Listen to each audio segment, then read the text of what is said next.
AITA for refusing to let my roommate's boyfriend live with us after he tried to test me. I 19 female share a small 2-bedroom apartment with my roommate, let's call her Ashley, 20 female. We've been friends since high school and decided to split rent when we both started college. At first, it seemed like the perfect arrangement. We knew each other's quirks, had similar schedules, and honestly, living together just felt like a continuation of the good times we'd always had. The first few months went smoothly. We split chores and expenses evenly, and while we weren't perfect, we made it work. Ashley had always been a bit more outgoing than me, while I'm more of a homebody. I didn't mind her having friends over occasionally, and she was generally respectful about keeping things low-key. Things were good, until Jake entered the picture. Jake, 22 male, is Ashley's boyfriend, and when they first started dating, he seemed fine.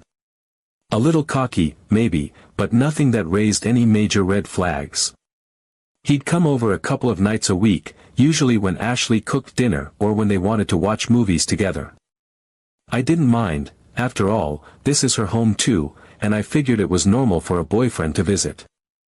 I'd just retreat to my room and give them their space. But over time, Jake started coming over more and more. What was once 2 nights a week turned into 5, and then pretty much every day. At first, I tried to be chill about it. I figured maybe they were just in that honeymoon phase and couldn't get enough of each other. But then Jake started treating the apartment like it was his own. He'd raid the fridge, leave dirty dishes in the sink, and use our shared stuff without asking, like my shampoo, laundry detergent, and even my phone charger once. He wasn't just visiting anymore, he was practically living there. And the kicker? He wasn't contributing anything to rent, utilities, or groceries. It was like having a third roommate I never agreed to. I tried to talk to Ashley about it, casually at first. I'd drop hints like, wow, Jake's here a lot these days, or, do you think Jake could replace the eggs he used? I was planning to make breakfast. But she'd just laugh it off and say something like, oh, you know how guys are, or, he's not here that much. For a while, I let it go because I didn't want to rock the boat. But after a particularly annoying weekend where Jake monopolized the living room for hours playing video games while I was stuck in my room, I decided enough was enough. I sat Ashley down and told her point blank that Jake either needed to start paying his share of rent and bills or stop practically living with us. I was calm but firm. To my surprise, she didn't blow up at me. She apologized and said she'd talk to him about it. I thought, great, problem solved. Little did I know, that conversation was just the beginning of the drama. Fast forward to last week. It was a Tuesday night, and I was rushing around the apartment, trying to get everything together for a late-night study group. My bag was slung over my shoulder, half-packed with books and notes, and I was in the kitchen hurriedly putting together some snacks to bring along. I had my head in the fridge, scanning for something easy to grab, when I heard Jake walk in. The sound of his footsteps already made my stomach tighten. The last thing I needed was an interaction with him when I was on a tight schedule. I figured he'd just grab a soda or snack and head back to the couch to play his endless video games, but instead, he stopped and leaned against the counter. I could feel his eyes on me before he even said anything. So, he began, dragging out the word in this smug, self-satisfied tone that instantly set my teeth on edge. Ashley told me you've got some concerns about me being here. I froze for a moment, my hand hovering over a container of hummus, and turned to look at him. The way he was standing there, arms crossed, leaning casually against the counter as if he owned the place, it was infuriating. But I kept my cool. Yeah, I replied evenly, closing the fridge. I just think if you're going to be here all the time, it's only fair that you contribute, you know. He didn't even blink. Instead, he smirked, a lazy, condescending smirk that made my skin crawl. Fair enough, he said, as if he were doing me some kind of favor by acknowledging my point. But before I agree to anything, I need to know if you're really roommate material. For a moment, I just stared at him, completely thrown off by the absurdity of what he'd just said. "What are you talking about?" I asked, genuinely baffled. Jake shifted his weight slightly, his smirk widening. He gave me this look, like he was enjoying how off balance I was. "I'm not just going to start paying rent without making sure this is a living arrangement I can be comfortable with," he said, like it was the most obvious thing in the world. "So, I've come up with a list of rules you'd need to follow if I officially moved in." At this point, I couldn't decide if I was more stunned or amused. Was he serious? Was this actually happening? Part of me wanted to tell him to get lost right then and there, but another part of me, morbid curiosity, maybe, wanted to see just how far he was planning to take this. "What kind of rules?" I asked, folding my arms. Jake, clearly pleased that I was entertaining this nonsense, pulled out his phone and opened the Notes app. He was completely serious, and that was the most ridiculous part. He actually had a list. He cleared his throat like he was about to deliver some groundbreaking manifesto. First, he began, "You'll need to do your share of the cooking." He looked up at me briefly, as if expecting me to nod in agreement. "It's only fair, since we'd all be living here together." I almost laughed out loud. I already cooked for myself, thank you very much, and the idea of making meals for him, the freeloading stranger who'd taken over my living room, was downright absurd. But he wasn't done. "Second," he continued, "no bringing any guys over. It's just too disruptive." He said it so casually, like it was a perfectly reasonable request. I'm single, and I can count on one hand how many times I've had friends over in the past 6 months. Why would this even be relevant? The sheer audacity was mind-blowing. He scrolled down his phone. "Third," he said, "you'll need to be respectful of my gaming time.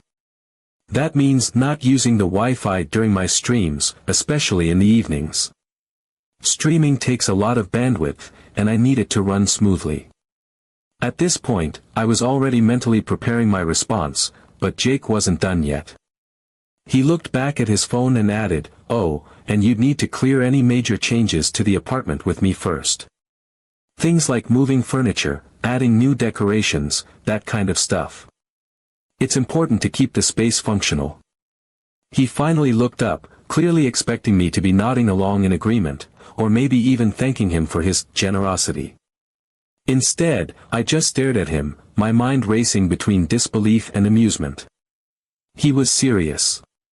He truly believed he had the right to dictate terms to me, terms that were not only ridiculous but also insulting. By the time he finished, I could feel a laugh bubbling up in my chest. It wasn't the kind of laugh you give when something's funny, but the kind that comes out when a situation is so absurd, so far beyond rationality, that you don't know what else to do. I looked him in the eye, barely suppressing my disbelief, and said, "There's no way you're moving in." He didn't like that. His face turned red, and he started ranting about how I was being unreasonable and selfish. I just grabbed my stuff and left for my study group, figuring I'd deal with it later. The next day, Ashley confronted me. Apparently, Jake had told her his side of the story, conveniently leaving out the part where he tried to give me a ridiculous list of demands. She accused me of being unfair and said Jake was just testing the waters to see if we could all live together peacefully. Then she dropped the bombshell: she thinks I'm jealous of their relationship because I'm single and don't know what it's like to compromise for someone you care about. She even hinted that if I couldn't be supportive, maybe she should find a new roommate, someone who respects her relationship. I was stunned. I told her I wasn't jealous and that my issue wasn't with their relationship but with the fact that Jake was freeloading and acting like he owned the place. She didn't want to hear it. And now, Ashley and a couple of her friends, who are obviously taking her side, are calling me selfish and controlling. They're saying I'm trying to sabotage her happiness. So here I am, feeling completely gaslit and wondering if I'm the crazy one. I feel like my boundaries are reasonable, but Ashley and Jake have turned this into a full-blown drama. AITA. Update 1. Hi everyone, it's been a wild ride since my original post, and I wanted to give an update because, honestly, a lot has happened.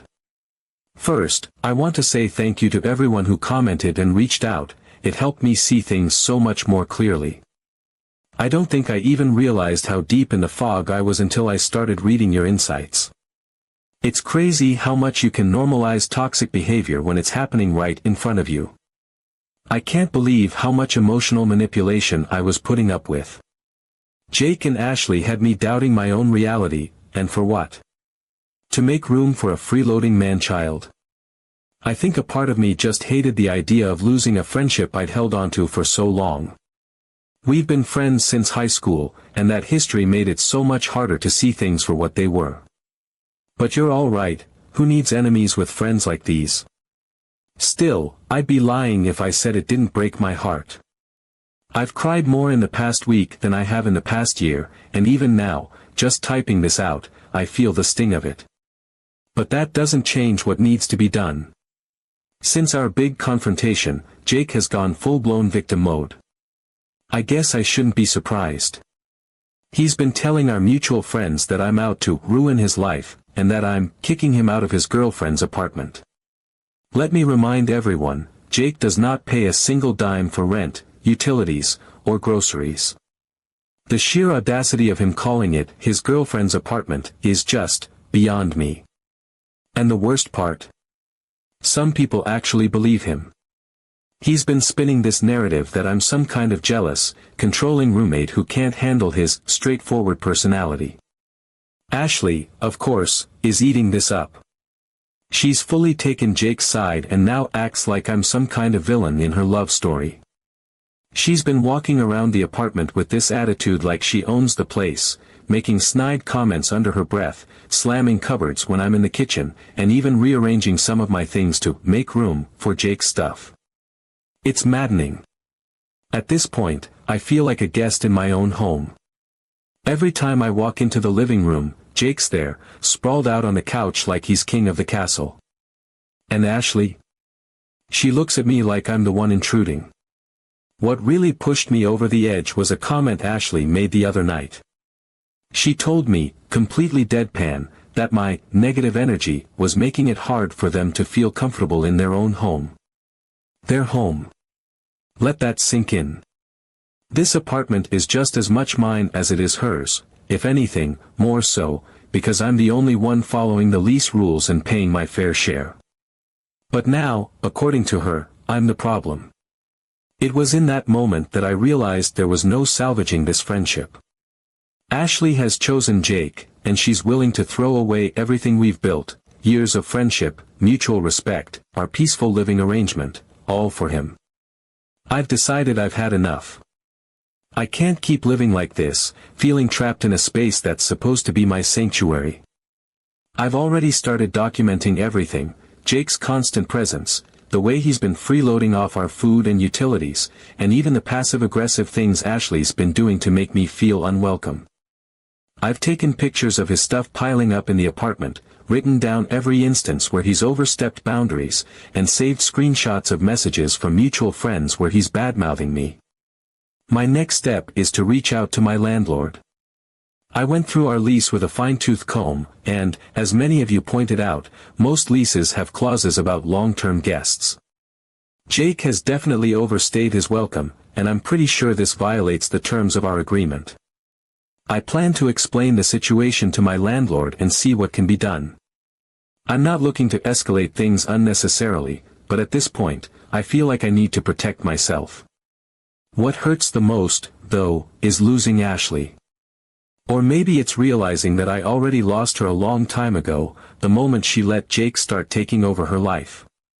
I keep thinking back to the good times we had in high school, all the late-night talks, the inside jokes, the promises we made to always have each other's backs. It feels like I've been mourning the loss of a friend who's still physically here but completely gone in every other way. To everyone who commented and supported me in my original post, thank you. You have no idea how much it meant to me to have people validate my feelings and remind me that I'm not crazy or selfish for wanting to protect my home and my peace. I'll update again once I've spoken to my landlord and taken further steps. For now, I'm just focusing on reclaiming my space, my boundaries, and, most importantly, my peace of mind. If there's one thing I've learned from all of this, it's that you can't let people take advantage of your kindness. Boundaries are not only important, they're necessary. Thank you for being there for me when I needed it most. This community has given me more support than I ever expected, and I'm so grateful for that. I'll keep you posted. Update 2. Hi everyone. I'm back with what I think will be the final update to this saga. A lot has happened since I last wrote, and I'm happy to say that things have taken a turn for the better. It's been a whirlwind of emotions, realizations, and tough conversations, but I can finally say that I'm in a much better place. Thank you to everyone who offered advice, support, or even just a kind word during what felt like one of the most stressful periods of my life. I genuinely don't know if I would have gotten here without all of you. After my last post, I decided it was time to stop tiptoeing around the issue and take concrete action. I contacted my landlord to explain the situation. I laid everything out: Jake's constant presence, the way he'd essentially moved in without being on the lease, and how his behavior was creating a hostile living environment. I was nervous about how the landlord would respond, but to my relief, they were incredibly understanding. They pointed out that our lease had a strict guest policy, one that Jake was blatantly violating. According to the terms, any guest who stays more than a certain number of consecutive nights or spends the majority of their time in the apartment must either be added to the lease or leave. The landlord was firm: Jake couldn't stay overnight anymore unless Ashley wanted to go through the process of adding him to the lease. And if that happened, we'd need to renegotiate everything, from the rent split to the utilities. I was so relieved to have this backing because it meant I wasn't just the jealous, controlling roommate anymore. I had legal grounds to stand on. When I told Ashley about this, she did not take it well. At first, she was furious. She accused me of trying to sabotage her relationship, called me petty, and said I was going out of my way to make Jake feel unwelcome. It hurt to hear her say those things, especially since all I'd ever wanted was for her to respect my boundaries. But I stayed calm and reiterated that this wasn't about her relationship, it was about the fact that Jake was freeloading and turning our apartment into his personal hangout without contributing anything. I also reminded her that these were the terms of our lease, not some rule I made up to spite her. Over the next couple of days, something shifted. I think as the reality of the situation set in, Jake not being able to stay over anymore unless he contributed, Ashley started to see things more clearly. For the first time, it seemed like she was really listening to me instead of just defending Jake. To my surprise, she apologized. She admitted that she had been so caught up in her feelings for him that she hadn't stopped to consider how much his presence had disrupted our living arrangement or how much it had hurt me. It wasn't an overnight transformation, but it was a start.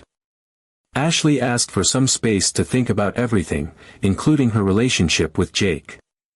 Over the next week, Jake stopped coming over entirely. The apartment felt so much lighter without him there, and I could feel some of the tension between Ashley and me starting to fade. It gave us both the breathing room we needed to have an honest, heartfelt conversation. When we finally sat down to talk, Ashley opened up in a way I hadn't seen in weeks. She admitted that Jake's behavior had been weighing on her too and that she was starting to see just how controlling and manipulative he could be. She said she felt like she'd been losing herself in the relationship, constantly bending over backward to make Jake happy while ignoring her own needs, and mine. Hearing her say that was bittersweet. On one hand, I was relieved that she was finally seeing the truth. On the other hand, it broke my heart to know she had been struggling too but didn't feel like she could talk to me about it. And then, the biggest surprise of all, Ashley broke up with Jake.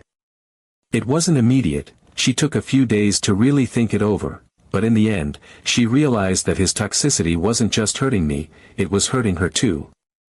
She told him she needed space to figure things out, and from what I can gather, it didn't go well. Jake apparently doubled down on his victim narrative, accusing her of letting me ruin their relationship. But Ashley stood her ground, and for that, I'm incredibly proud of her. Since the breakup, things have been peaceful. The apartment feels like home again. No more random piles of Jake's stuff in the bathroom, no more video game marathons in the living room, no more feeling like I'm walking on eggshells in my own space. Ashley and I are still working on rebuilding our friendship, but for the first time in what feels like forever, it feels possible. We've been spending more time together, watching movies, cooking meals, and just talking like we used to. It's not perfect, and I'm not naive enough to think things will go back to exactly how they were before. But I do think we're moving in the right direction. As for me, I've learned so much from this experience.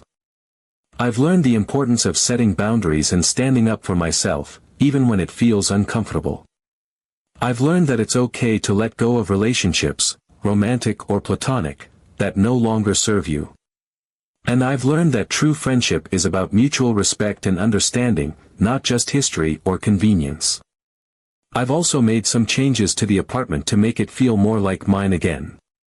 I redecorated the living room, moved some furniture around, and added a few personal touches that make the space feel fresh and welcoming. It's been a small but powerful way of reclaiming my environment and reminding myself that I deserve to feel safe and comfortable in my own home. And for those of you wondering, yes, I kept the lock on my bedroom door.